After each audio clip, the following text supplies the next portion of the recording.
If your Mailchimp API subscriber requests are failing or you're trying to figure out why contacts aren't being added correctly, this video will walk you through the exact checks you need to make. We're going to look at your API keys, confirm the correct account settings, verify your audience, and make sure you're using the right subscriber status so your request actually succeeds. And if this helps, make sure you hit like and subscribe for more quick software tutorials just like this.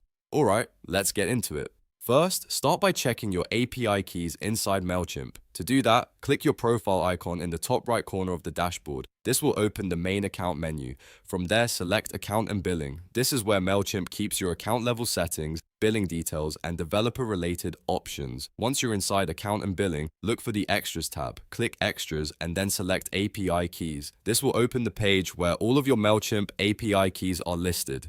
Take a moment here to review the existing keys carefully. If you're using an old key, a copied key with extra spaces, or a key that has been revoked, your add subscriber request will not work properly. So make sure the key you're using is active and copied exactly as shown. If needed, regenerate or replace the key according to your account permissions, but always make sure you're working with the correct one for the integration you're setting up. A lot of people run into issues simply because they are using the wrong API key or connecting to the wrong Mailchimp account. Next, check your audience settings. In Mailchimp, you need to make sure you're targeting the correct audience before adding a subscriber. Go to Audience and verify that you're working in the right list. If your audience is wrong or if the audience ID doesn't match the one in your API request, the subscriber won't be added where you expect. So double check that the audience you selected is the exact one you want to send contacts into.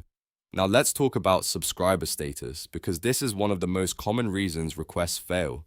When you add a subscriber through the Mailchimp API, you must choose the correct subscription status for your use case. Common values include subscribed, pending for double opt-in, unsubscribed, and cleaned. If you're adding someone who should immediately be on your list, subscribed is usually the right choice. If your flow requires confirmation first, use pending. If you use the wrong status value or enter a value that Mailchimp doesn't recognize, the request will fail. So always make sure the status matches the type of sign-up flow you're building. At this point, if the API key is correct, the audience is correct, and the status value is valid, your add subscriber request should be much more likely to work as expected. If you still have issues, the next thing to check is Mailchimp's service health. Go to status.mailchimp.com and review the current status page. This will tell you whether Mailchimp is experiencing outages, degraded performance, or any ongoing service interruptions that might affect API requests. If the status page shows an issue, the problem may not be on your side at all. In that case, the best move is to wait until the service is restored and try again.